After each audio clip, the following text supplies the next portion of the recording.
Welcome to It Gets Weird, our comedy show where we explore the unusual, the unbelievable, and the unexplained to try and make your world a little weirder. I'm Kyle.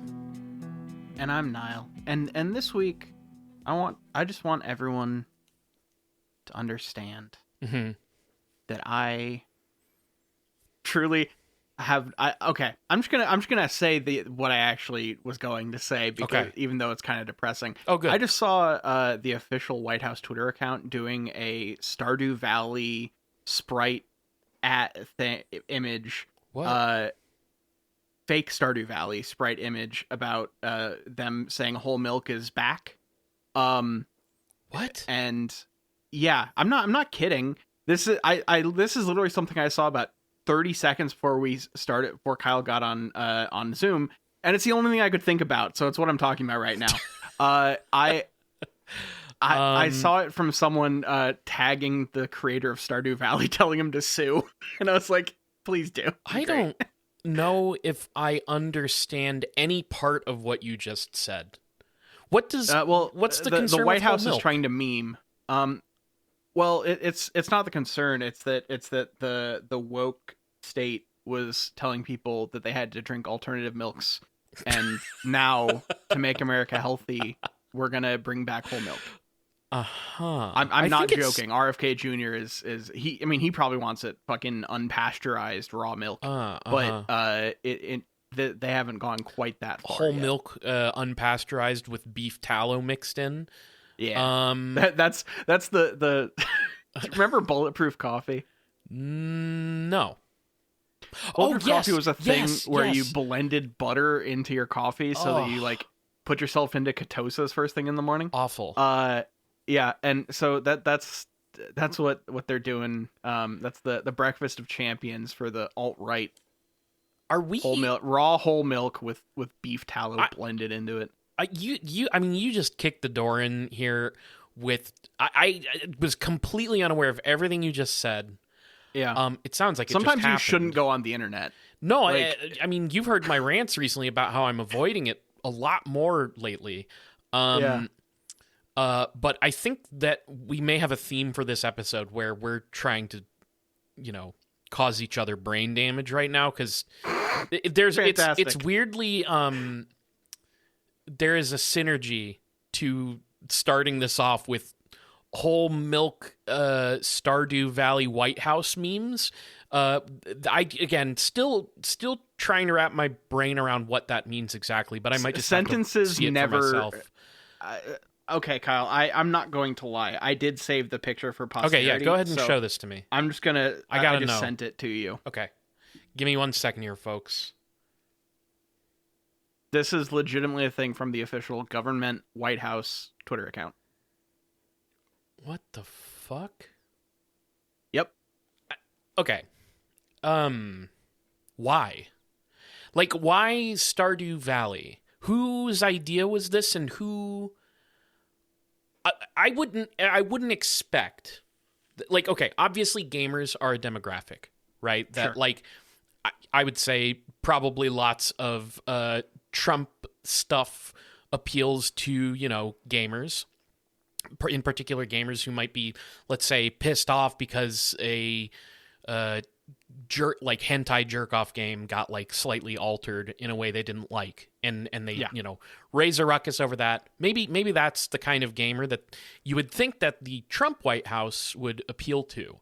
Stardew Valley is not even remotely close to the top games that I would anticipate having a fan base that crosses over with that particular administration. So from just like a strategic perspective, I'm not sure I get it. Or are they trying to trigger us libs? See, that's always a possibility here. I thought at first maybe you would expect it to be more. Remember when like Mountain Dew did stuff in game with Call of Duty? You would expect it to be that. You would expect like fucking RFK Jr. to be a skin in fucking Black Ops 7. Yeah, sure. Well, I'm gonna go ahead and give the Trump administration a 4 out of 10 on this one. I'm more confused than upset. I guess. Mm-hmm. So if your goal was to confuse, then I guess you succeeded. But I'm assuming this is a trigger the libs type moment. So the right is learning how to meme. So finally, be scared. Fucking you know? oh Jesus, we should be very nervous about that. Speaking about the right learning to meme, we got an email this week. No, that's not true at all. I don't want to. You don't want to. That was made up. That was a joke. That was right? a joke. Not true at all. This is not what that actually is. I just thought it'd be funny to say. We have an email from Ray. I think this is maybe a different. We've had conversations through email with another Ray. I think this is a different person. I think. Okay. Oh no, maybe this is the same person. I don't know. I'm sorry, folks. I'm losing track of people. But here's what they say. The email is titled "Ghost Story" in quotations with a question mark, and it says, "Hey y'all, this is Ray. I've sent an email every now and then, so here's your meal for the episode. Anyway, I have a ghost story of sorts for you. My junior year at college, I was an RA." And that semester, I had received news that my grandmother was terminally sick. She helped raise me. The weekend before Halloween, I was going to go visit her for a little. Then my mom called me like 2 days before saying, "Sorry, we have to cancel. We'll have you come up for her funeral." Obviously, I was distraught, so I was so mad when I finally fell asleep. Then, for no reason, the next day I woke up at 5:30 a.m., and I looked over, and my grandmother was looking at me from across the room, and she just walked out the door. After I figured out what had happened, I was like, oh, what a weird dream. And after just chilling, I get the call that she passed away at 5:30 that day. Was it possibly a dream? Of course. Was it a coincidence of timing? Very good chance. Was it a ghost? Well, I like it that way. Anyway, keep up the great work. In weirdness, Ray. That's a good sign off. In weirdness. Yeah, I like that. This is okay. I've talked before about how I don't feel as much. I'm much more skeptical about the paranormal and ghosts now than I was when I was younger. When I was much younger, I had a very similar thing happen with one of my grandmothers. I had a very eerie dream, but this was after she had died. I want to say a year or two after she had died. And I had a very weird dream where when I lived at home in high school in the basement, you know the room, Niall. You used to be over there all the time. In that dream, there was like a little mail slot on just below the ceiling in the wall to my room. And in the dream, I remember going up to, it's like nighttime, it's dark, and I open up the mail slot, and I almost had like night vision where it was clearly like all the lights were off and everything was dark, but I could still see things, sort of like a non-green night vision camera. And I looked through the slot, and I could see my grandmother in a white gown holding the hand of my sister, who, you know, in the dream, my sister was like probably 15, 20 years younger than she actually was. So it was like my little sister from years ago. And it weirded me out just because, like, I guess there wasn't the synchronicity of like, I had the dream on the morning my grandmother died, but like, yeah, it still made me feel extremely eerie. So anyways, but that is, you know, I do think though that when you have a family member who's sick on that level, I don't know, at least for me, it does wind up spending a lot of time in my mind. Yeah, so I feel like this is I've come across this phenomenon before where people will have a kind of, you know, whether you call it a ghost, whether you call it a premonition, whether you call it whatever, of this kind of almost metaphorical representation of the passing of a loved one. Walking out the door is very, you know, that you can take that very symbolically of like that, you know, that's and exiting, you know? Yeah. And so like this is a thing that comes up, and I'm curious what it is. Like there is the, you know, metaphysical explanation if you want to go that direction. I'm curious what the like scientific like what is the, it's probably just like, you know, whatever that thing is where you're like you're after, what is it, where like your brain is kind of gesturing at these things and then it fills in the blanks with whatever is like in your mind at the time, you know?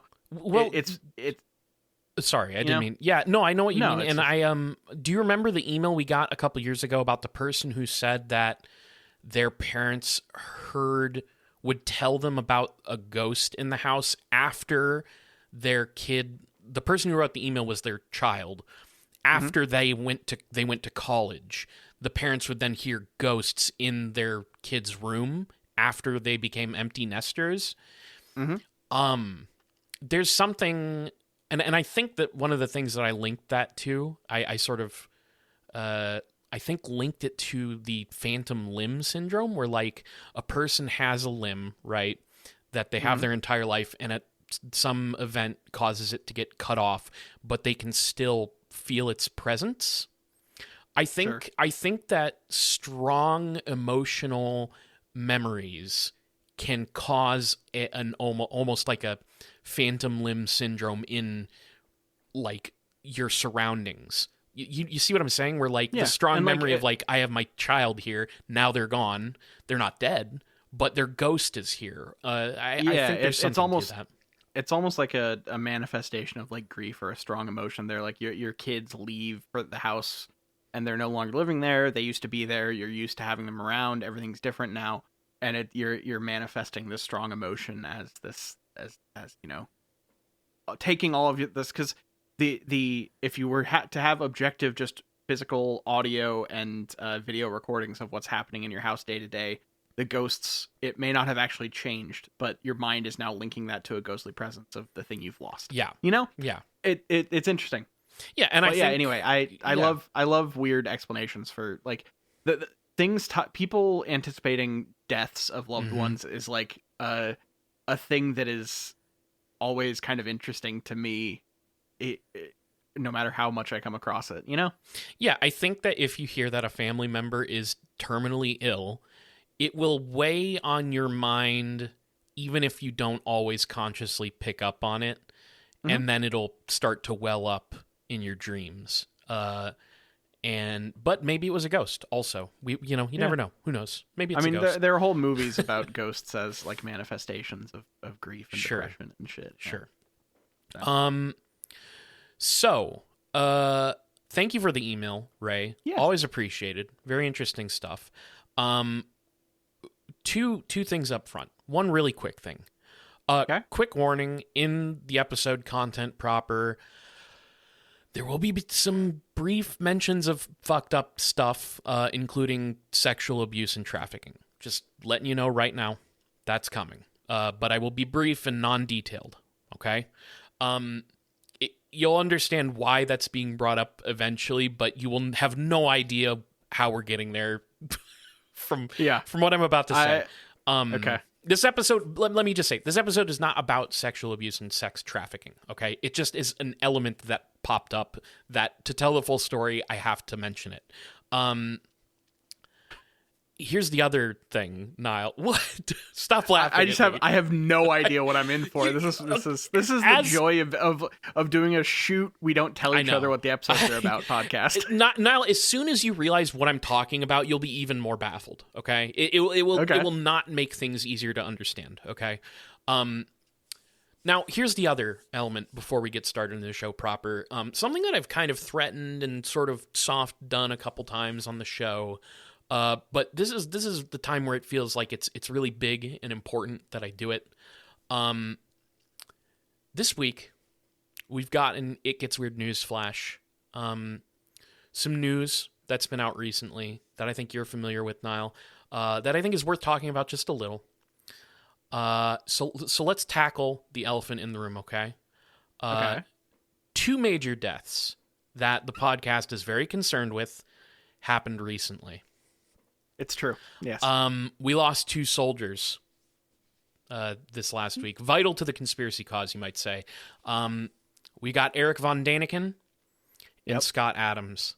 So rest in peace. You'll be sorely missed. I actually have some words to eulogize our heroes. But if you want to step in and say anything now, go ahead and let me know. But I do have a little bit of a statement on our guys here. I just wish there still was an opportunity for everyone to join hands and share a dill burrito in honor of the fallen creator. I saw someone. This is totally apocryphal, but of course, with the death of Scott Adams, there's a lot of people reposting old tweets and a power vacuum. Let's be things. honest. Oh, true, yeah. But it someone said that the dill burrito just had crushed up vitamins in it, and I'm so curious if that was true. Yeah, because that sounds like the dumb kind of shit that man would have done. Yeah. And Eric Von Daniken, like I've never actually read a Von Daniken book. I did an episode on Von Daniken and his whole like, you know, his like Ancient Aliens theme park in Europe that he was trying to do. So I kind of I kind of wish that was more of a success. We can always revisit that stuff. And one of the things that I don't know if we even brought this up, but one of the things that I think is worth noting with Von Daniken is the original publisher and I believe editor of the original version of Chariots of the Gods, the book. A lot of that is written and edited and put together by a straight up Nazi.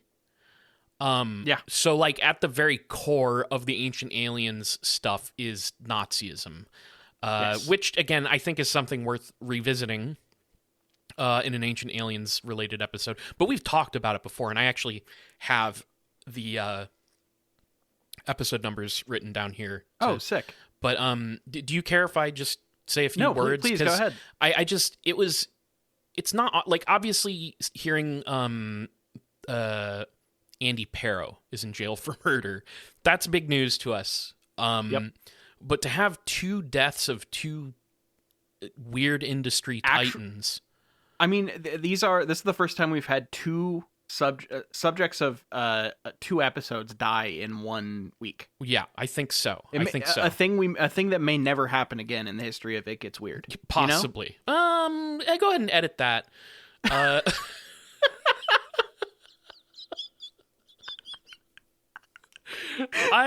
a joke. I just want to. That's I'm going to leave in a joke.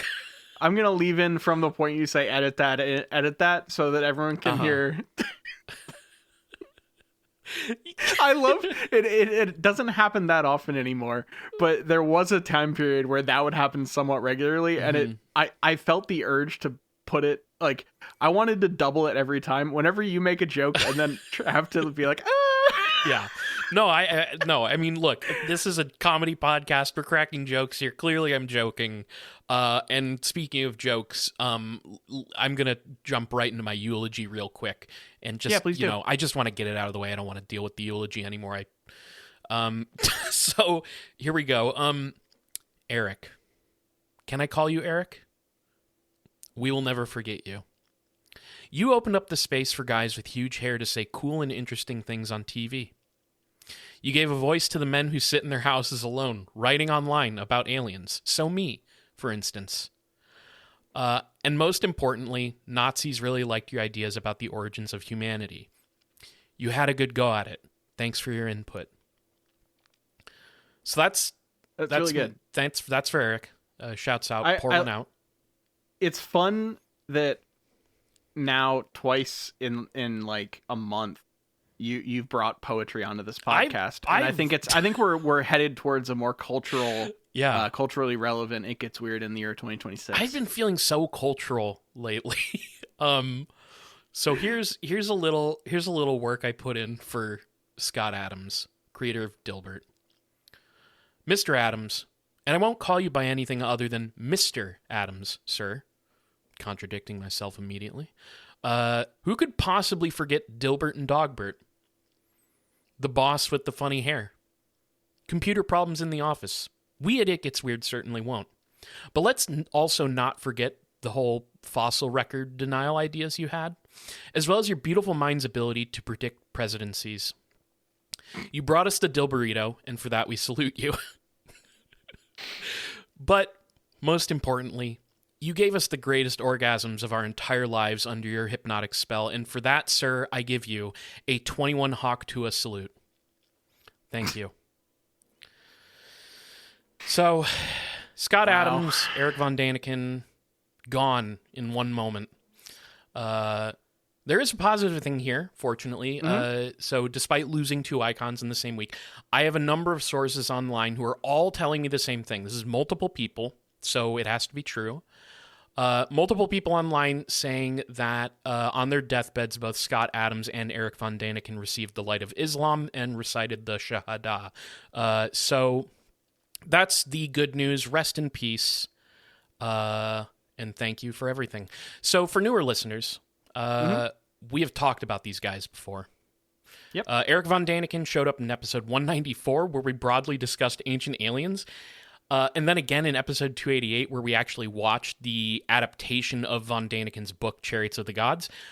So, Von Daniken, Ancient Aliens, episode 194. Then episode 195, that's the one about Scott Adams. So, they not only died in the same week, but on our show, they were together, back died together. Yeah. And you know, basically the whole Scott Adams thing, the Dilbert guy, turns out he had some extremely weird conspiracy ideas.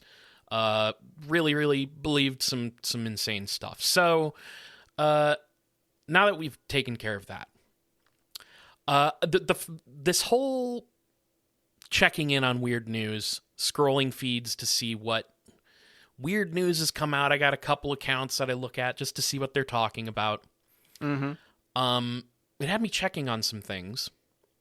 This led me to a story that isn't technically currently in the headlines of any, let's call them weird news websites. But it has come up very recently. And that story then led me to another weird story. In other words, a rabbit hole.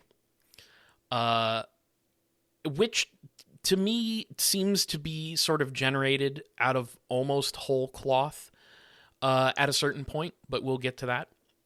Okay. So it seems that in the second half of 2025, another weird story about this person came back after being mostly dormant since 2017, 2018. Before we get into the story itself, I wanted to give just a little background about the guy who is the main focus of that story. Some of it figures into all of this in a way, I think, maybe, sort of. So, sorry I'm being vague. Let's get started. William Patrick Corgan Jr. was born in Chicago on March 17th, 1967. He is the oldest child of Martha Louise Mays and William Dale Corgan Sr., a man who seems to loom large over Will Jr.'s life and career. The owner of NWA himself. Yeah. William Patrick Corgan. William... And we'll call him no other name. Yeah. Sorry, this is Billy Corgan I'm talking about. Have you seen him? I'm so glad you're doing this. I saw just like... I just saw a couple headlines interspersed with... it's funny because the place I saw this was... People referencing this was on wrestling Twitter. Because he is now just linked with he owns the National Wrestling Association. So I do not know almost anything about it. I just saw that he was doing some that there was some discourse about him and aliens or some shit, and so I do not know almost anything about what you're talking about. But I saw that Billy Corgan had something that we should know about, and I'm so glad you're doing this. Yeah, I mean, and I think there's probably more to it. Here's the problem, though. Because, like I said, a lot of this at a certain point becomes made up from whole cloth in a way. Sure. Because Billy Corgan, he kind of just vaguely talks about things, and then the internet speculates to death. And that's kind of where it's at with him. So we're going to talk about what he said, and then we're going to talk about what other people have said. Sorry, I just flashed back to your warning from before this episode, and you saying it's not going to help once I know what this episode's about, and you are 100% right.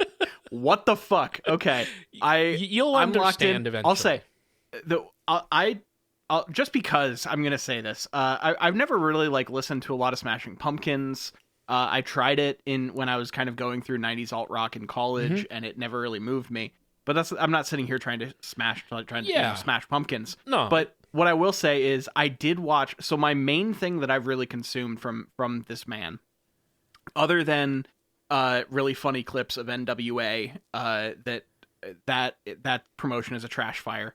But he has a tea restaurant, I think in New York. And there was a day that he was trying to do, one wall in this place is almost entirely analog synths. And he did a 24-hour drone performance, I think it was. It might have been 12 hours or something. But like an extended drone performance in which most of the time he was having trouble getting it to make sound. And I watched part of that. So nice. When I think of Billy Corgan, that's my main, I do know like the world's a vampire and bullshit, but like that's what I think of. I also never got the Smashing Pumpkins bug. I did go and listen to Melancholy and the Infinite Sadness to prepare for this episode, by the way. Great. It didn't really help me all that much. Tonight's like a pretty good song. It's fine. Yeah, like there's nothing wrong with it, but it just doesn't. It has never moved me. It's honestly, if I had really listened to the Smashing Pumpkins when I was much younger, it probably would have hooked me more because I had a brief phase before you and I were hanging out much where I was into like REM and stuff. Yeah, and that seems kind of in the same vein to me. So but again, I don't really have anything against the band. It never hooked me quite as much as some other stuff. But Billy Corgan himself, a pretty interesting guy. So like I mentioned, he's the son of William Dale Corgan Sr. And a lot of Billy Corgan's interview material, he brings up his dad a good amount. In fact, you can find good clips of him performing alongside his dad. I think at Smashing Pumpkins shows and stuff. Interesting. Which is interesting because his stories about his dad make me feel like he's a little conflicted. He has some let's get into it. So he's spoken a little bit about his dad and his troubled life. Billy Corgan opened up on who else? The Joe Rogan podcast about this stuff. Of fucking course. Okay. In his own words, Billy Sr. was a, quote, drug-dealing, gun-toting musician madman. So Billy Sr. was a jazz guitarist who I guess also lived a wild second life. Billy Corgan tells a story from his childhood to Rogan where he went to open up one of his dad's guitar cases that he found underneath a bed. And he apparently was allowed to look at the guitars but not touch. Okay. And when Billy Corgan opened up the guitar case, he found inside of it a sawed-off shotgun. Interesting. And so, of course, Rogan, if you watch the clip, he goes, whoa, in that stupid way that he does. Yeah. And Corgan goes on to explain how sometimes he would open things up in the house and find, for example, quote, 10 pounds of weed. So his dad That's a lot of weed. Yeah, his dad was apparently a drug dealer, a gun dealer. Like he pushed weaponry, was mobbed up, and also a jazz musician, and all this stuff. Corgan also says that his dad was shot something about 9 times. They shot at him. He's not actually been hit, but he has been stabbed 2 or 3 times. Okay. It's also very heavily implied, not just implied, Billy Corgan does say this, but I don't think this is like... Billy Corgan basically says that his dad was mobbed up, that he had connections with the mob. So through his life running drugs and weapons, he also got connections with the mob. Corgan tells another story on Joe Rogan Experience where he remembers being 10 or 12 years old. So this would have been late 70s. And he comes home to find that there's a bunch of like smoking parts from music equipment around, and that he recalls smelling fire smoke on these parts that were around, that he didn't know what they were for. His dad would tell him something about how the club that he was working at playing caught on fire. Oh, then okay. Billy Corgan says, when I was much older, I got the real story from my dad. And Billy Sr. tells his son that apparently what had actually happened is Billy Sr. was fooling around with a woman in a car outside this club that he worked at. And he looked up in the middle of fooling around with the lady and saw a man that he was able to identify as a mobster he knew. And the mobster was walking into the club with gasoline, lighting the place on fire, and then walking out. And so they then rescued, I guess, some things from the club or something. And Corgan basically says that his dad didn't report the incident since he knew the guy committing arson was a mob dude, and that he didn't, he doesn't want that smoke. He maintained omerta. So Billy Corgan's dad was wild and crazy. Is any of this verified? Like, do you know? I can only say that Billy Corgan himself has spoken about it on a number of occasions, but I obviously can't. I think the guy's dead. I don't really know if Billy Corgan Sr. has spoken about this publicly, but his son has. So I take his word for it, I guess. But there's some other things that Billy Corgan claims that I'm a little more skeptical about. But we'll get to that. Yeah, because I'll say this: I have no idea how, if any of this is embellished, any of this, like, whatever. But I'll just say, most of the times I've ever come across Billy Corgan talking, he has a tendency to exaggerate and dramatize and skew things a little bit. So yeah. I'm curious. Yeah, I do think that is definitely one of his traits. But this is what I'm kind of getting at, is Billy Corgan and his dad's relationship is a little weird, because he often will describe him as a maniac and that he was abusive both physically and emotionally. But then you'll read another article where Corgan will reflect on him, especially articles where Corgan's being interviewed after his dad's death in 2021, where he's reflecting on him in this very rock star hero worship way. And again, like, towards the end of his life, he was playing on stage with his son. So, maybe they just, worked on their relationship and, they came to some sort of... Yeah. You never know with these kind of things, so I don't want to wholly discount it. It's just, it's interesting. I'm not coming at this from an angle of discounting. It just seems a little complicated to have the rock star hero worship thing at the same time, like, running parallel with what was apparently abuse. I'm not doubting that fact. I'm just, wondering what the relationship looks like in more fullness, because it just seems more complicated when you present it this way. But it's also not really my business, Yeah, it isn't. To be completely honest, it's not my business what Billy Corgan, what his relationship was with his dad. It just kind of factors into the story here. There's this, I don't even want to get into this because it's kind of stupid, but there's this weird thing where Billy Corgan has talked about how his dad was going to provide him with a list of all the children he supposedly fathered, because the idea being that his dad had children out of the marriage and not the Billy Corgan lived with a stepmother most of the time and all this stuff. So this guy probably got around it and probably had kids. And I don't know if you've ever seen this, but this all relates back to that dumb joke online that Bill Burr and Billy Corgan are secret brothers. I don't know that. Okay. Yeah, people will say that, and it's mostly a joke. But because there's this open thing about the dad, which again, he died before he gave Billy Corgan the list of children he suspects that he had. Mm-hmm. So Billy Corgan might have some siblings out there that he just doesn't know about. Okay. Is the idea. But again, kind of not my business. Yeah. So why the hell are we talking about all of this?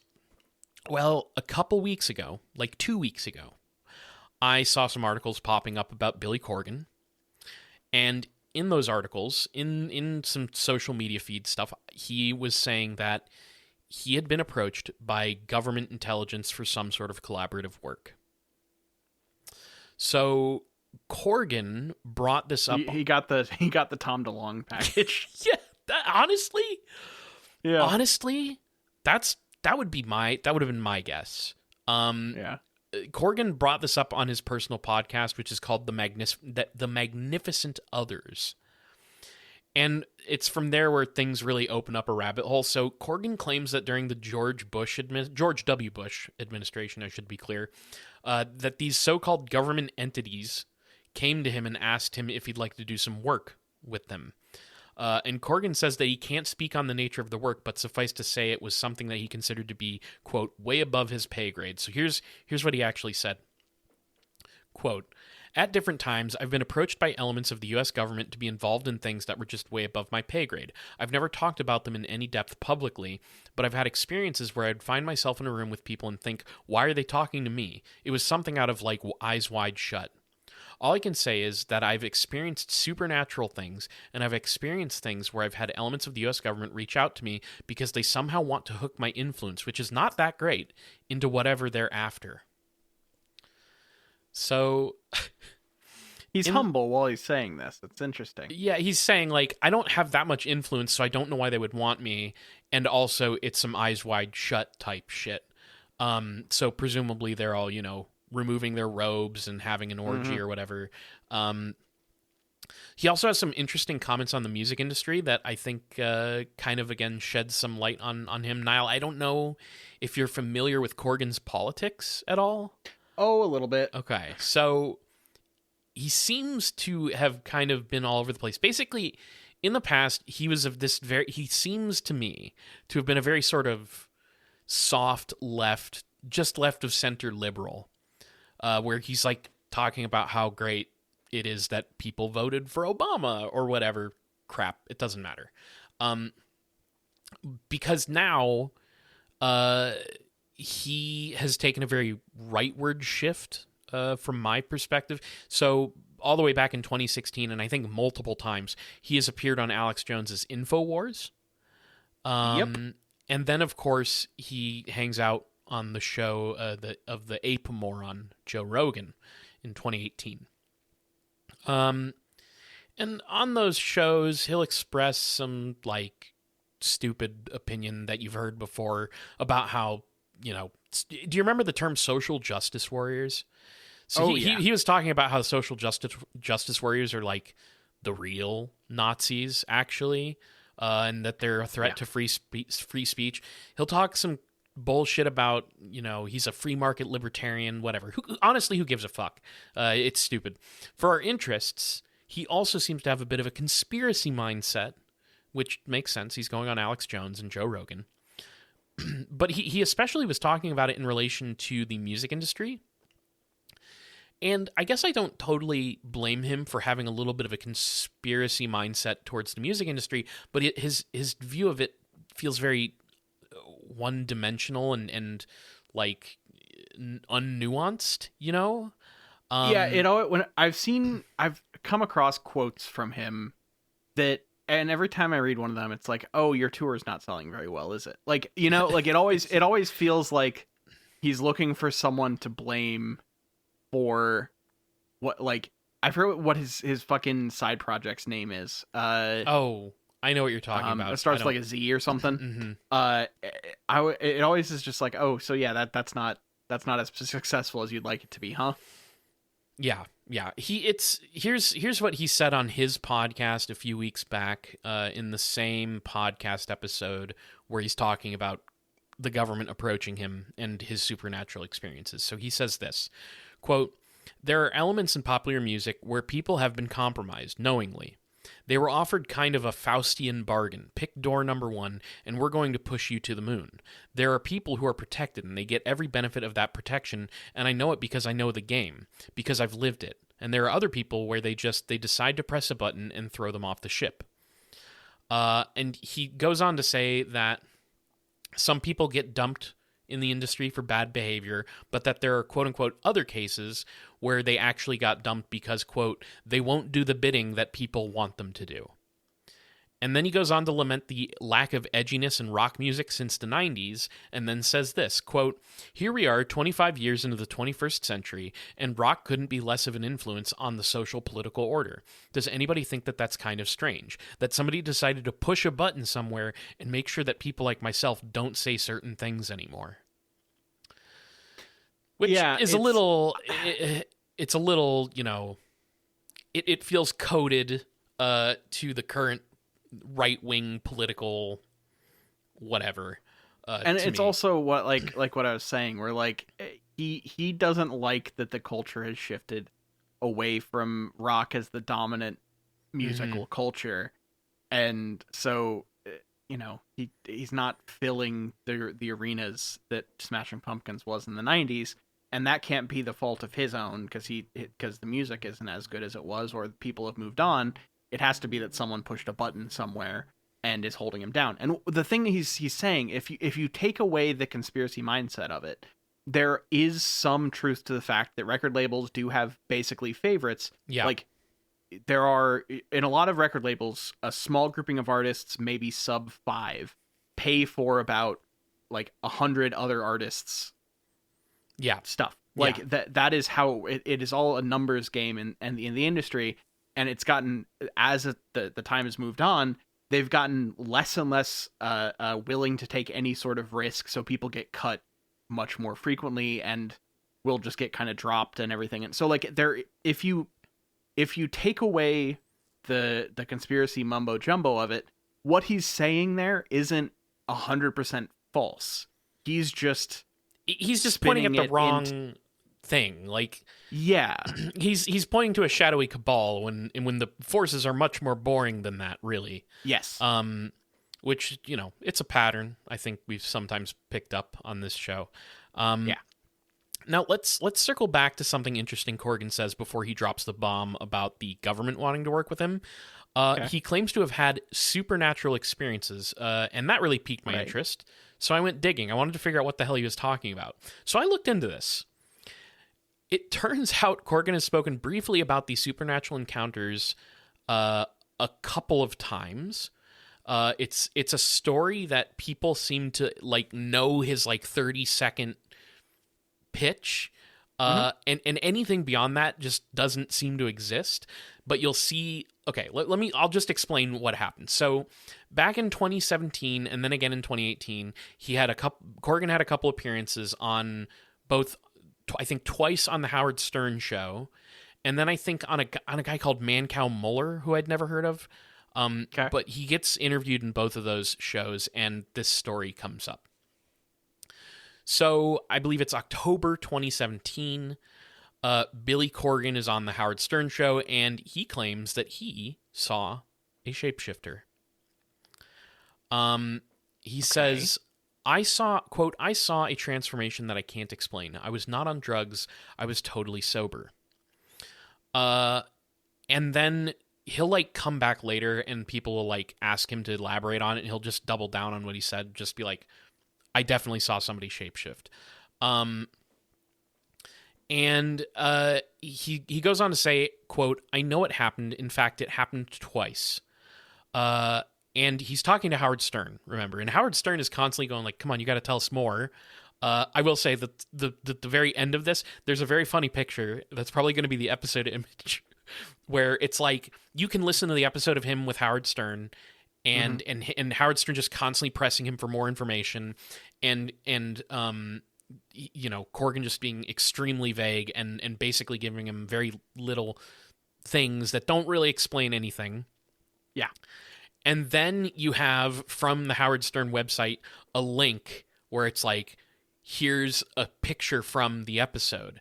And you go to it, and on Twitter, it's a photo of Billy Corgan and Howard Stern standing off to the side of the recording set, kind of half in the shadows, and it just says Billy Corgan explains the actual details of the shapeshifter incident to Howard after the show. So that's going to be... It's too hot for TV. That's exactly what he says. You can't have that unrecorded. Yeah. That's basically... It's not that he says it's hot. It's he gets like nervous and he's just like, I won't speak about it on air. I'll tell you off the books. I won't talk about it on air. That's what he says.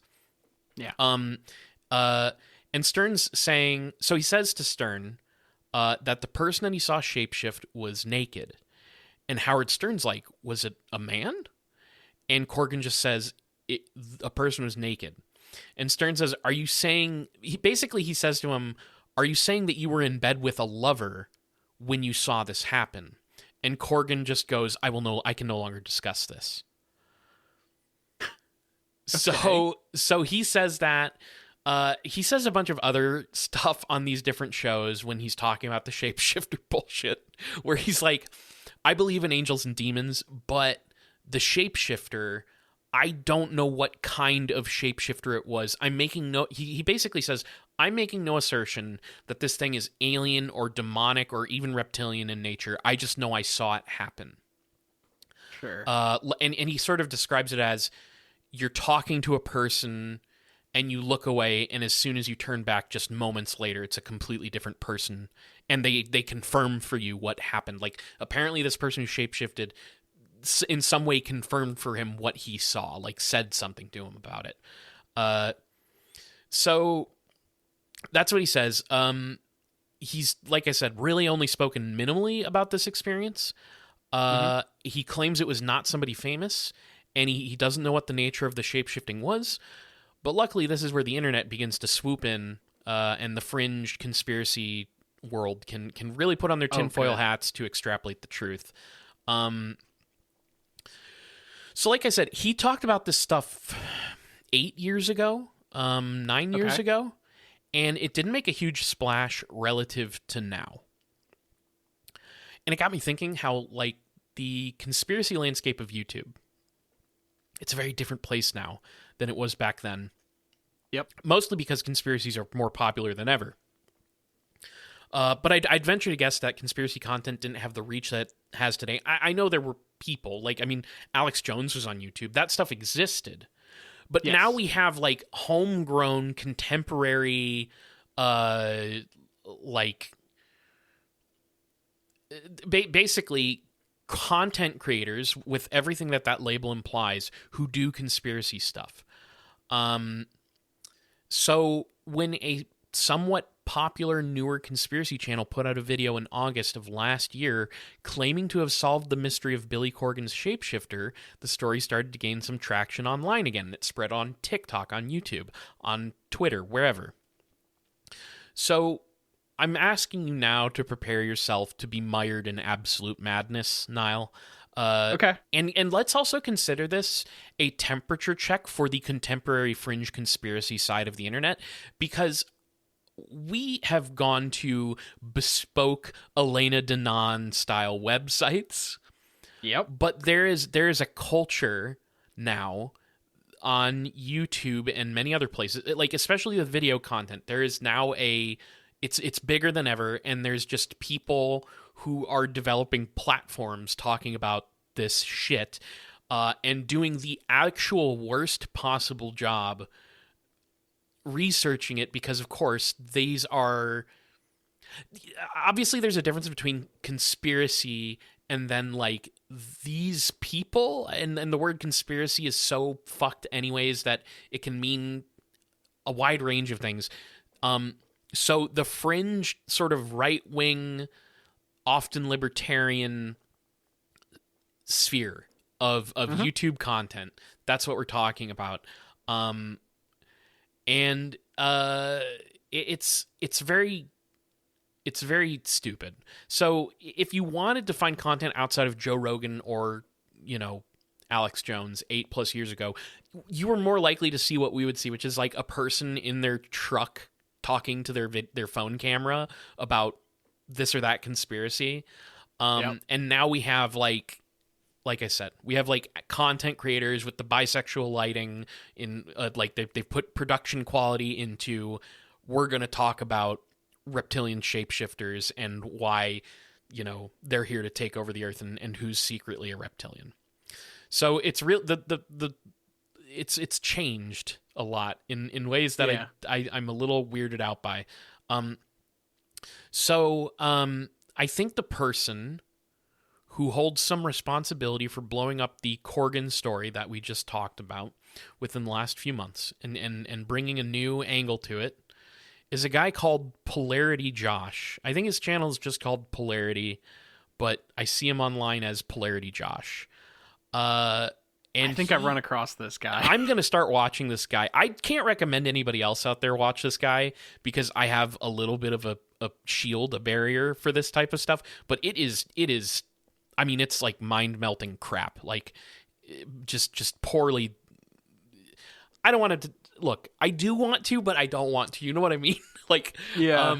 I don't think his stuff's good, but it is very entertaining. The first two videos on Polarity's channel from 3 years ago appear to be World of Warcraft raids or something, and then about a year ago, Polarity abandoned the World of Warcraft angle and started doing videos on UFOs, conspiracies, and the occult. He seems to be really into a lot of the lamest shit out there right now that's like Jeremy Corbell, who we've done some of his documentaries and talked about how bad they are. Stephen Greer, a UFO guy who isn't very good.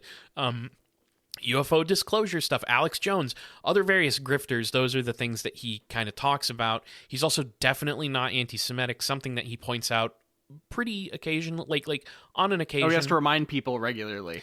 He has to remind, and he especially had to in this one. But in my limited experience, he has multiple times, like he says it in this video where he's like, I want to point out, he basically says, everybody who is getting their Cheeto stained fingers ready to type in my YouTube comment section about why what I'm saying is anti-Semitic, consider this. And then like I went to his Twitter account and there was a whole thing about like, it was something about like Israel's plans to extend its borders to new regions or whatever, and how it lines up with something. And he re-quoted it and said something to the effect of like, look at how not anti-Semitic these statistics are. Wow, his brain is rotted, unfortunately. We cannot save him, which is not really what I'm trying to do here. So anyways, multiple times he's had to point it out. But this guy, he looks like an Australian Tim Pool, which I'm realizing is like a very bad reference point if you're not already aware of other different kinds of mind-melting content creators on the internet. But yeah, that's kind of what he is. So here's how he describes his stuff on his web store. This is built for deep thinkers, curious minds, and those who question the official story. Polarity represents exploration, independence, and the pursuit of truth in this strange and ever-unfolding reality. Founded in 2024, every piece is designed to reflect the mindset of those who look beyond the surface, connect the dots, and aren't afraid to stand apart. If you're here, you're already part of the signal. I feel like we're within 6 months of this guy getting White House press credentials. Something like it. He's gonna have some. I'm gonna continue to watch this guy's videos because I have a feeling I will be exposed to more and more insane stuff. But yeah, I mean, this guy will probably is the Doge thing still around? The Office of Doge, or did that blow up already? I think that kind of blew up. I haven't been paying attention to that. It might still be around. They'll roll him up into something because I think he might also be a crypto guy, which shouldn't be surprising. Oh, of course. I also kind of felt like that description on his website. It smells a little bit like AI to me. It does. I can't say that with any certainty, but who knows? Grok, make me a conspiracy website. Yeah, Grok, is this true? Which is, it's so funny you should mention that. Oh my god! Just hold on to that because we'll get to some great AI stuff. Real quick. Yeah.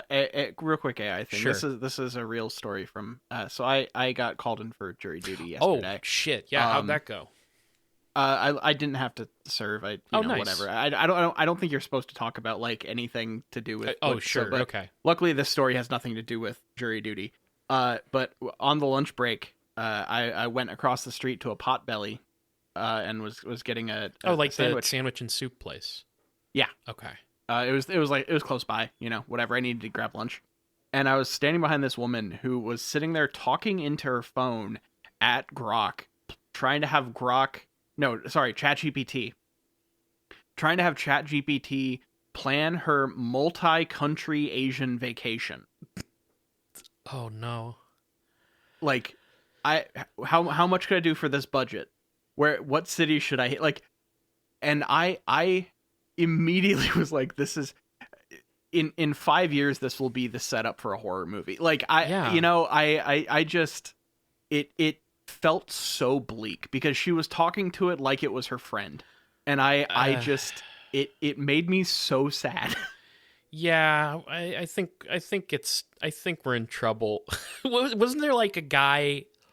I'm not gonna remember who this was because everything comes and goes so fast, and my brain is melting away. But wasn't there a guy who had some sort of? He might have been like a CEO of like a AI thing where he was just like, I don't know how anybody who has children doesn't use ChatGPT to like figure out how to like do that. Yeah. Or something like that. Yeah, I mean, we're really fucked. Anyways, the AI thing will be relevant again here shortly. So on July 28th, 2025, this Polarity Josh guy drops a video titled "Billy Corgan's Shapeshifter is Revealed," and revealed is in all caps.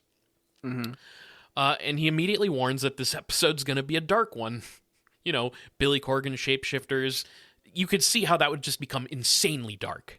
Real grim dark experience here. So he plays the aforementioned Billy Corgan Howard Stern clips.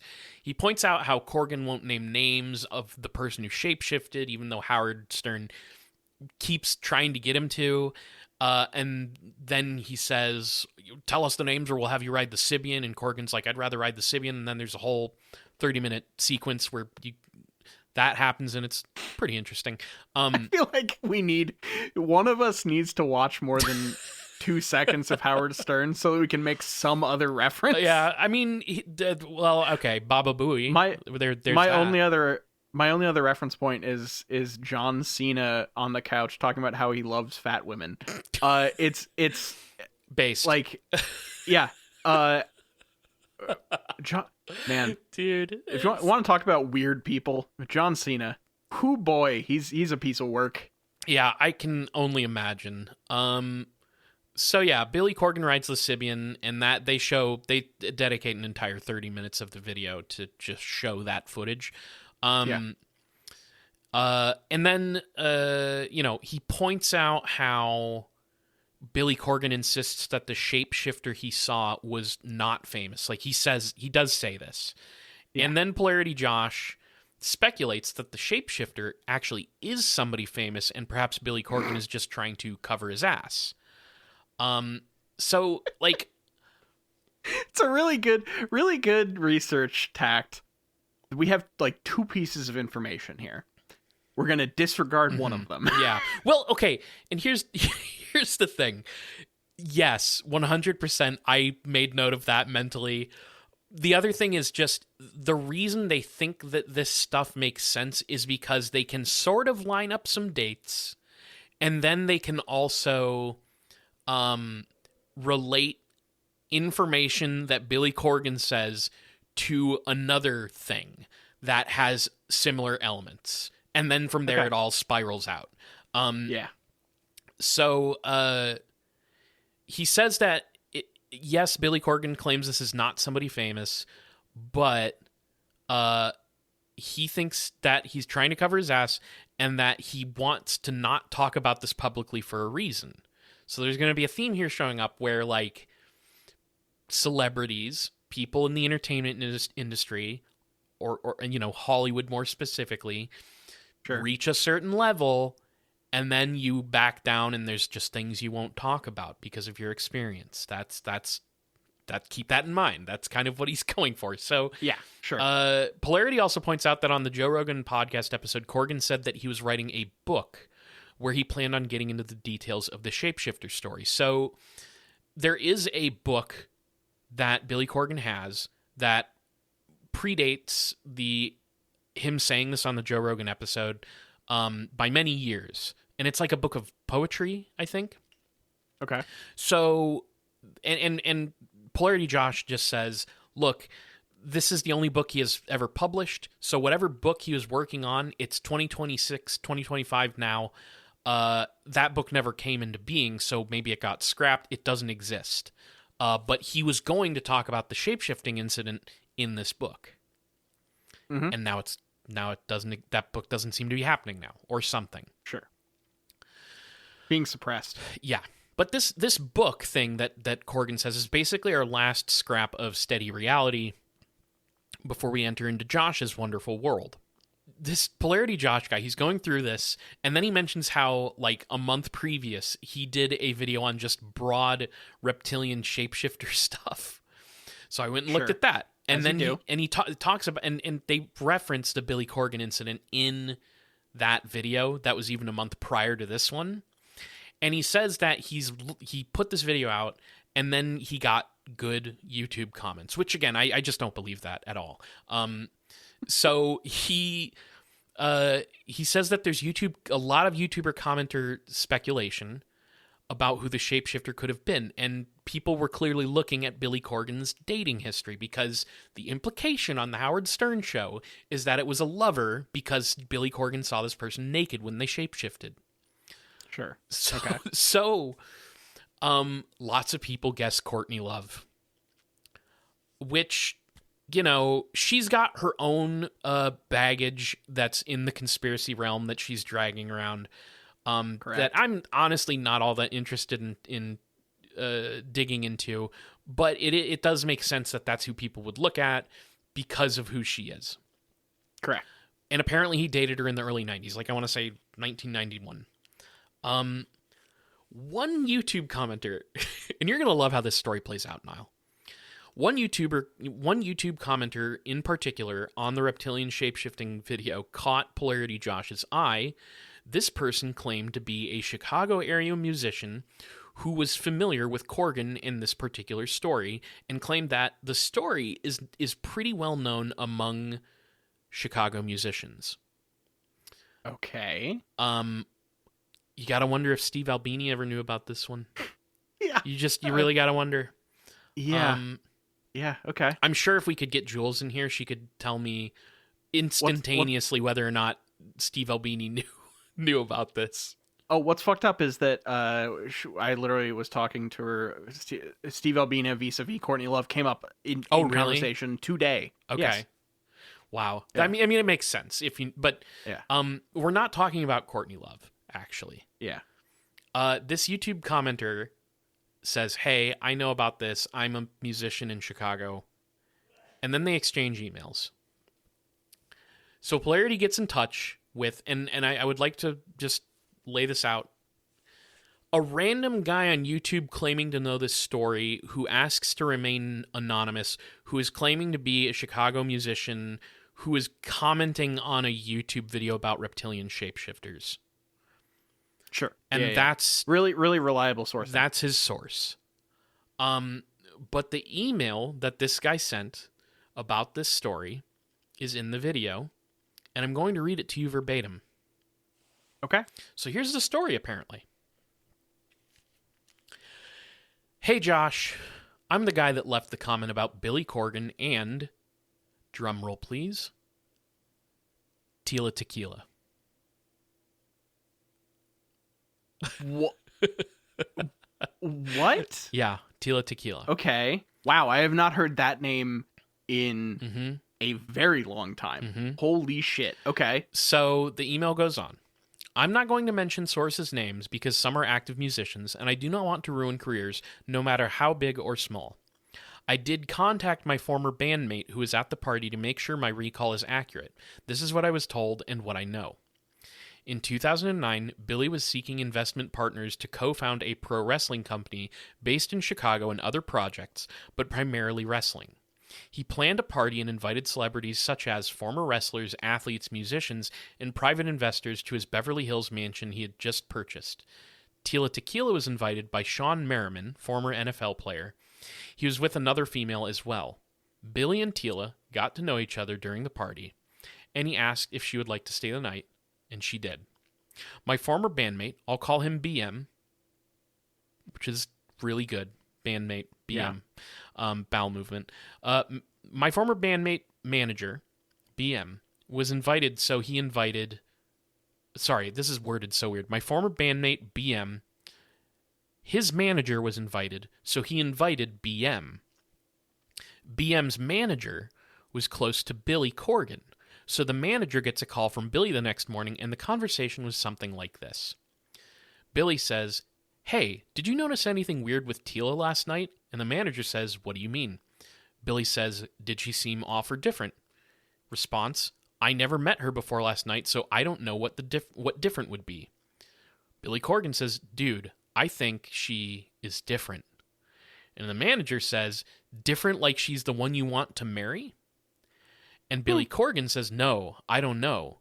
Was I fucked up last night? I mean, I know I had a buzz, but I don't know. I'll call you later. Here she comes." And the email goes on to say that the manager heard Tila's raised voice before Billy ended the call say, "Why the hell did you sleep in another room?" He told the manager later that day he swore her face began to change when they were fucking. He told him the more she was getting off, the more her face contorted and took a different shape. A week or two later, he told the manager he must have had a hallucination and was still talking to her. They were never seriously dating, but would occasionally hook up. A few months later, Billy came to Chicago and had Tila and Casey Johnson, her dad is owner of the New York Jets, and Billy, Tila, and Casey invited several of his friends, including BM and BM manager, to his Gold Coast condo for a get-together. BM said it was a normal get-together with drinks, a little smoke, and he didn't see anyone doing hard drugs, and no one offered him any, and it was an early night. After everyone's gone, Billy and the girls were having fun, and then the little smiley face, tongue sticking out, so they're fucking around. Mm-hmm. Billy Corgan calls BM's manager about 5 a.m., absolutely freaking out. He said they were all, fucking through the night. He went to take a shower and came back in the room about 45 minutes later, and Casey was going down on Tequila. And her face was shape-shifting again. Tequila's face was shape-shifting again. Her eyes were completely black, and she cracked a smile at him as it was happening. Totally freaking out, Billy Corgan told the manager, "Dude, I'm having my driver take me to my house." In parentheses, he also owned a mansion in Highland, Illinois. Tila and Casey don't know I left. I'm going to send my driver back to take them to catch the flight back. I'll take another flight tomorrow. And he finishes the email by saying, "Yeah, so that's how it went down. Billy saw Tila shape-shifting again, freaked out, and abandoned her at his condo. My buddy's manager said he was freaking out, and all he could hear was the same voice yelling," this is, I think, some dumb joke, "Despite all my rage, I'm still just a rat in a cage." So that's funny. Billy said on Stern that he saw the shapeshifter once naked, but my buddy's manager doesn't know why he said that. "This is how it was told to me. I can't prove any of it, but my friend is a solid guy. He never did the hard drugs. He certainly has never lied to me." His manager also told me the story, and other people that were there did meet Tila and Casey. Who knows, maybe she is a shape-shifting reptilian. Billy is convinced she is a demon. Okay. So he has a little bit of a menage a trois with Tila and Casey. Casey starts to, go down south with Tila, and that causes her to shapeshift into a demon. And he sees it, and he freaks out and basically runs away. It's so, okay. Like, I get... This story is interesting, because I feel like the first time you see... If you're convinced the person you're sleeping with is shapeshifting mid-act, would you continue to kind of have casual relations with them continuing out of that? Well, so I think the idea here is that they did not continue after the second time, and the first time he was confused and uncertain about it. Yeah, so, like I get that there's some wiggle room in it, but it how it was a one-night stand. You met this woman for the first time. You had this experience. What brought you back? Yeah. And you also, I don't know if you remember, but Tila Tequila has had some pretty rough mental issues. Oh, is that true? I don't know anything about her. No, she went through some shit. Like, I think she had it. I'm sorry I'm not getting the details right, but it wasn't really something I wanted to belabor too much because it's just kind of depressing. She had like a boyfriend who died, and she's, I think, just kind of had a little bit of a mental breakdown, and gone through a bunch of shit. So it sucks. But I think also that happened after this event, this brief thing with Billy Corgan. And so the idea is because it happened after, it all makes sense in the sequence of events. Because then one of the things that Polarity shares is this video where Tila Tequila is, I think, having kind of a mental breakdown, talking about how, like, the powers that be won't assassinate her for speaking out about, like, the demons in control, because if they do, everybody would know that they killed Tila Tequila and the secret would be out, basically. Yeah, sure. So she's having a bit of a meltdown about that. But somebody like Polarity Josh goes, "Oh, this is like smoking gun evidence." Tila Tequila talking about. Yeah. So, it's not really though, because in the Billy Corgan version, she is right evil. Well, okay. So he does address this actually, where he's like, really? Okay. He basically says, he basically says that, okay, he says she is he believes she's a victim of all of what he thinks is going on, and that's why she's talking the way she is in her video, but that maybe there is some arcane or occult control over her, or it almost feels like a possession or mind control kind of thing. Yeah, because too. she is the one shape-shifting into this demon-like form, which we're going to get into very briefly because it's not exactly interesting or fun. The tangent he goes on here to turn this into a big overarching conspiracy. But he tries to take Tila Tequila as the person in this story, which nobody has confirmed except for him and this random YouTube commenter to being the case.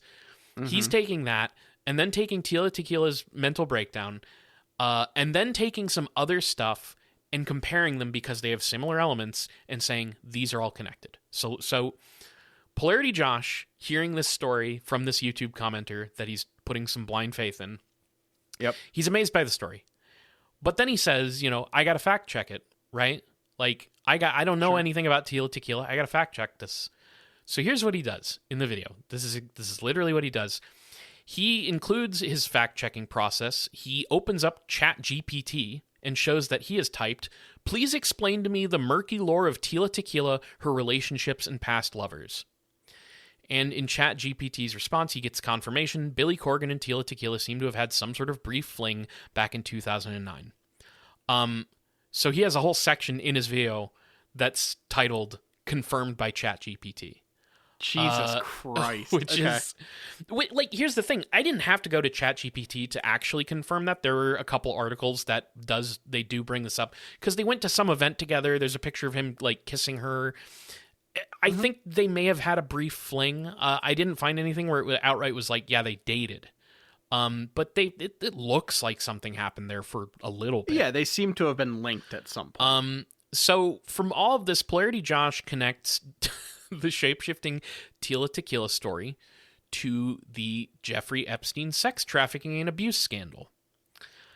Now, again, don't want to go too deep on these aspects for a couple reasons. Partly because of how fucked they are, obviously. But also, I don't want to be like an Epstein guy. It's not really a thing. There's entire podcasts dedicated to talking about that. Just go listen to fucking TrueAnon or whatever. You don't have to listen to me. The other thing that is very weird about it is both of the people that he's referencing here are... It's strange. So I'm suspicious of these people, mostly one of them. And you can't really call them sources exactly, because just what he's doing, like I said, he is taking this story that he's spun out from the Billy Corgan clips, and then he's just linking to another story where he finds details that sound similar.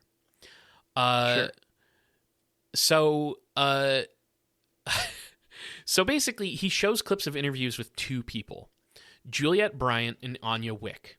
And I'm going to be very brief about both of these people. So Juliette Bryant, I think, is actually a victim of Epstein's trafficking. But what has got her in the orbit of this stuff is she talks about extremely bizarre things with her story of being trafficked. And the reason I continue to be suspicious about some of the details here is every outlet reporting on her, just about, most of them seem to be some shady places who really want to highlight these really bizarre details. I don't quite know what to make of it. Don't want to go too deep on it because I'm uncertain, and we'll have to do some research as much as I'm willing to do. But yeah, don't plan on being an expert on Epstein stuff. But basically, Juliet Bryant, she claims that when she was being abused and Epstein would have a sexual peak, an orgasm, she would look at him and watch him shapeshift into a large-headed, horned, black-eyed creature. So, again, I don't know really what to do with this in isolation, but Josh uses this clip to compare with the Tila Tequila story. Sure. Yeah. Okay. Now, again, I do think Juliet Bryant, I found like legal documents where she was actually asserting herself as a victim. I think she actually is. That detail is really weird, and I don't know what to do with it, like I said. Sure. Then there's Anya Wick, who I actually might be willing to do an episode on if it turns out I can talk about her, because it's related to Epstein, but it seems to be very much we're in leaving reality territory. Okay. So I'll just tell you the little bit that she brings up that's brought up in the video. So this woman, Anya Wick, claims to be Jeffrey Epstein's niece. I couldn't find anything confirming that to be true with any absolute certainty, but she does get reshared in the same kinds of articles that are pushing the demonic Jeffrey Epstein shapeshifting stuff. So this is completely absurd. This is, and again, first time I'm hearing about either of these women. So maybe I'll have an update on this later down the line where I learn a little bit more about what the fuck is going on here. But this Wick woman claims that her family, the Epstein family, and their nefarious rituals go back generations. She specifically says that the Epstein family belongs to the cult of Baal, the ancient satanic fertility cult. So this whole thing with the sexual abuse is part and parcel of the Baal rituals, apparently. And these people exert an enormous amount of power over people in the entertainment industry. This is what she claims, and this is what Polarity is basically co-signing. Wicca also has this insane aside where she says that her great-grandfather was Walt Disney, and that before Disney moved to the U.S., his name was Arthur Beek. And Arthur Walt Disney Beek had children of incest with his twin sister named Minnie, and that's where we get the names Mickey and Minnie Mouse. So okay. What? Yeah. Wick also claims that these people. This is again.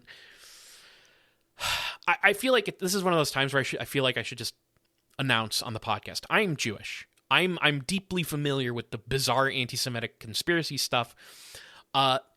Wick claims that these people, the Epsteins and others like them in the cult of Baal, they masquerade as Jews. They are fake Jews who are using Jewishness as a cover for their Satanism. So, okay, this is the kind of stuff that he's using to back up his theory of what happened to Tila Tequila, by the way. Yeah, okay. And Jesus. This is, again, where he points out he's totally not anti-Semitic because these are actually not real Jews, right? These are fake Jews who do the satanic sexual ritual abuse. Real Jews don't do that. That's what he says. Holy shit. And then he brings up this article about like a South American Jewish cult that got a bunch of people arrested for doing sexual abuse to minors. And then that's where he starts just going like, I'm not anti-Semitic. I don't know. Again, I'm not going to go there really, but I must mention that this weird last half a year of Billy Corgan shapeshifter news has been just completely taken over by fringe right-wing anti-Semitic conspiracy theory. Wow. Which shouldn't surprise anyone because shapeshifting reptilians is also just another anti-Semitic dog whistle thing. David Icke, we all know the story. Yeah. I mean, Fork Founding Kitchen. Like, shapeshifting reptilian demonic. That's it. All comes into the anti-Semitic conspiracy basket. Yeah. So all of this is basically I'm just going to kind of wrap it up relatively quickly here, because again, he goes into, like, he has this whole aside about how the cult of Baal gained its power, and it has something to do with like they developed their Jewish masquerade methods from the 6th century Khazar Khaganate. And that's a story from another time, I think.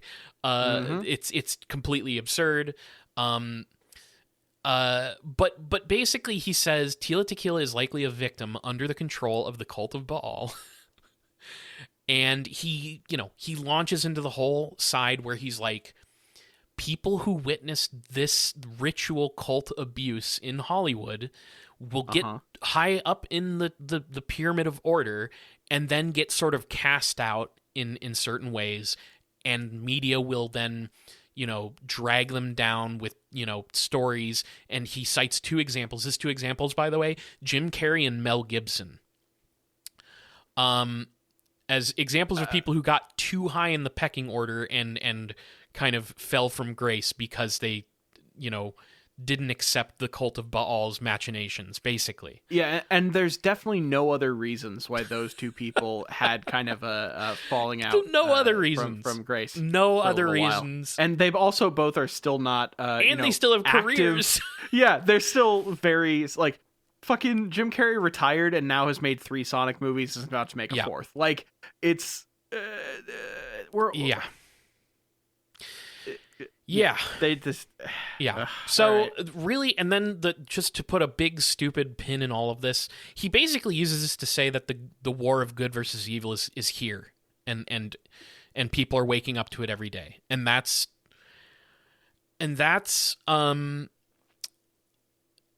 what he does with the Billy Corgan, I Saw Shapeshifter, Howard Stern, holy shit, Baba Booey. So, yeah. Can we get the shapeshifter on us, Sibian? Yeah. As you presupposed, I had no idea how we were going to get to any of this from Billy Corgan. I'm glad we took this ride. I now am going to try to like figure out, how this all relates to his electronic drone performances. Because that still is what is most important at that. And the fact that he, you can tell his politics by the fact that he had Tyrus as his fucking champion for, whatever. And Tyrus has been a Fox News correspondent for like 3 years. Like it's this man, Billy Corgan, is a fucking weird dude. Weird guy. And, all that being said, if he wanted to come on the show and talk about this stuff, I would be happy to have him. What's fucked up is we might be able to get it. Like after this episode. No, if we can this one for a while, we might be able to try to get him. And then, but yeah, I don't know if I want to talk to, because I feel like to talk to him, you kind of need to be a fan of him or else it'll go weird.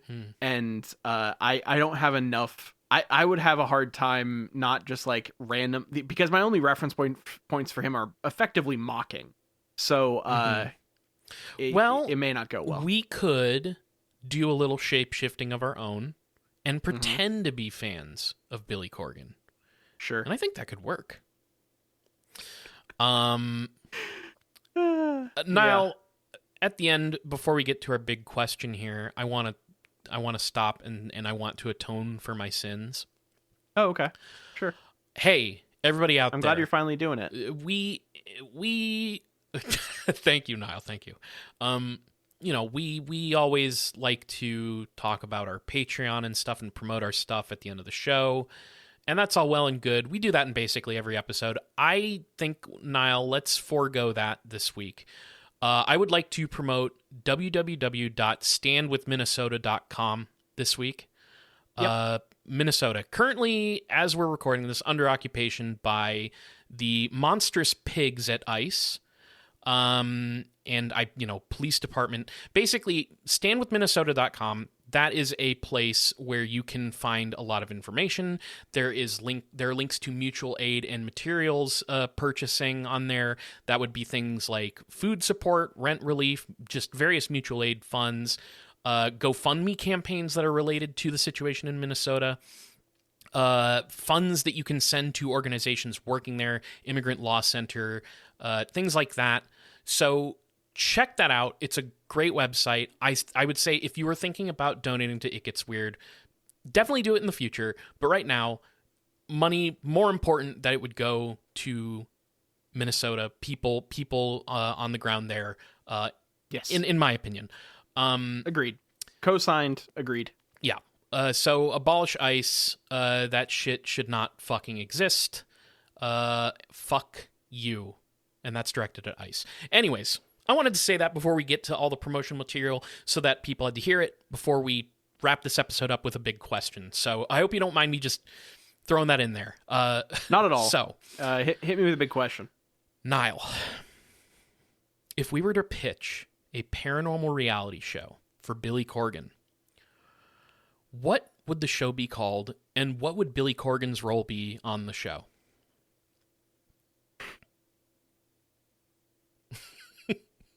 Mm-hmm. Have you ever seen oh god, I'm okay. I think I have the right person here. Uh-huh. There's a web show called, I believe it's Darryl Hall, but I believe it's called Darryl's Garage.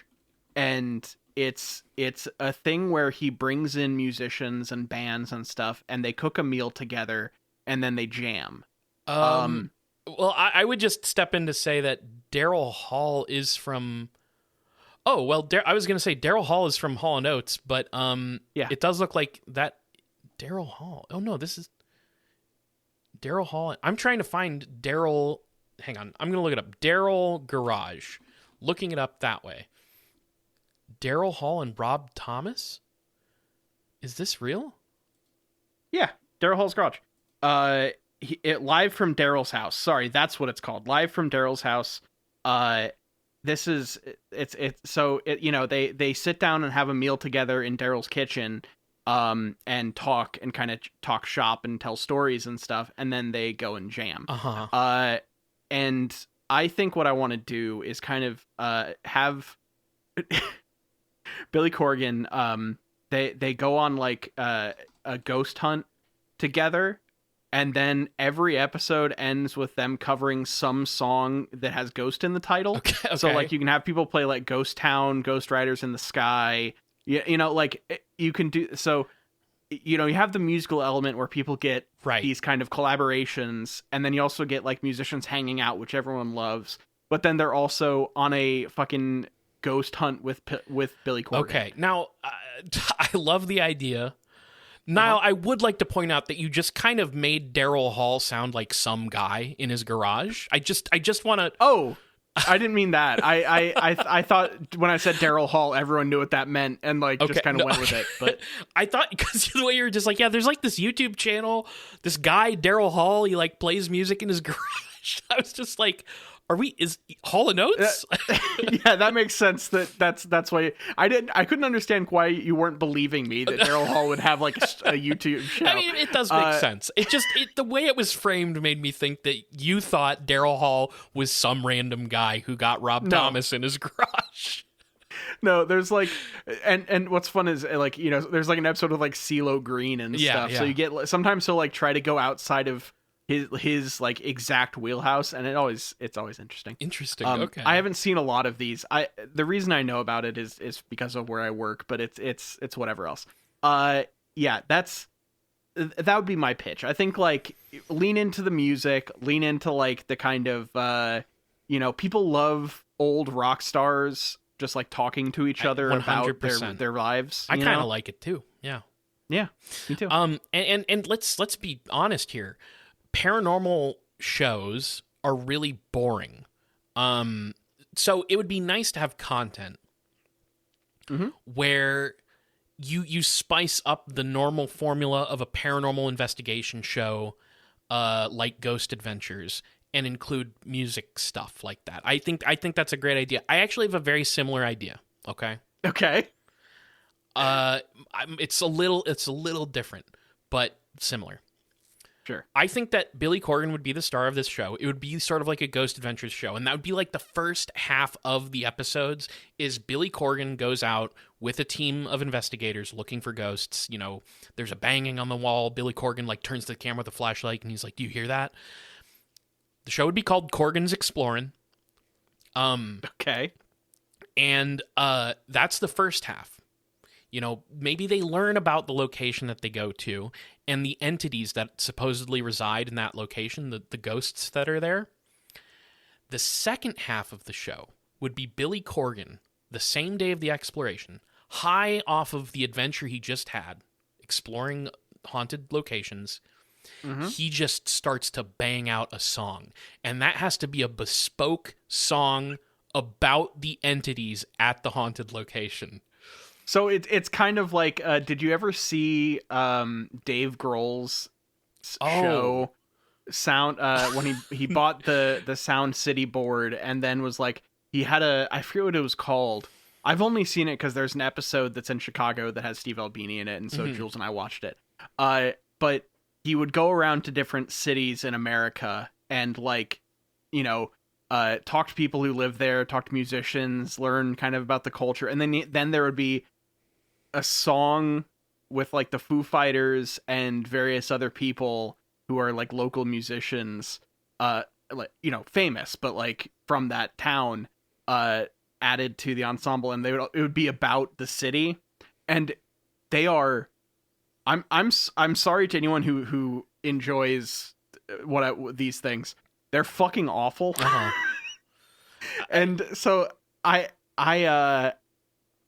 would love, what I'm getting at is I would love this. I like having to have like the very real on-screen creative process there, which That'd is be awesome. 100% not choreographed in any way, is very fun to me. So yeah, I love that idea. Yeah.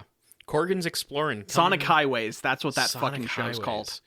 Yeah, no, and frankly, when you said I'm sorry for anyone who enjoys the Foo Fighters stuff, you could have stopped with there, you know. Didn't need the rest of it, sure. No, I'm sorry. This is we're gonna release the extremely hot music takes behind a Patreon paywall episode. It'll just be an hour of us just talking about all the hot takes we have about music you could possibly imagine. But it would be really funny just to devote a Patreon episode to just hot takes on various things. Because like would anyone actually want to listen to that? I can't imagine anyone would want to listen to that. I 100% have hot takes that are worth $5 bare minimum, maybe 10. But to be clear, we already have basically done that about the band Ghost on a previous World of Weird. So if you want to hear, if you want to hear especially my hot take on Ghost, go back a couple months. I don't think either of us had hot takes. I think we had beautiful, amazing takes on the band Ghost. And I would also just say, you know, if you're a fan of the Foo Fighters, if you love Ghost and all that stuff, I love you too. That's okay. It's not Foo for Fighters, us. It's not Ghosts? For us. What are we? It's Foo Fighters. Oh my God, it is. That's true. It's like the world of weird permeates music culture and vice versa. There's something interesting there. Hey, if that's your thing, more power to you. Love you. Yeah, not ahead. For me. But that's okay. Not everything's made for me. I'm realizing that. Yeah. And it's weird as fuck to like have that. Yeah. I'm 33 years old. Oh my God. This was not at all. I was looking at Sabrina Carpenter. And I was like, what is this? Did somebody do this for me? And I thought about it and I realized, no, I don't think that I had that revelation. I had that revelation. This was not made for me. Yeah. But Godspeed. And Sabrina Carpenter, Godspeed on all your success and your songs and your Fortnite character. Thank you. Yeah. Agreed. Anyways. How do we end this one now? Well, I think we just got to give our signature sign off. I think, like I said, we're, you know, everybody knows about all the... You could go listen to another episode to hear about our promotions. Who gives a shit? Go check out standwithminnesota.com. That's the thing to do right now. But other than that, that was an episode of It Gets Weird. Yeah. Hey, thank you all for listening. This has been It Gets Weird. I've been Niall. And I'm Kyle, signing off. Peace.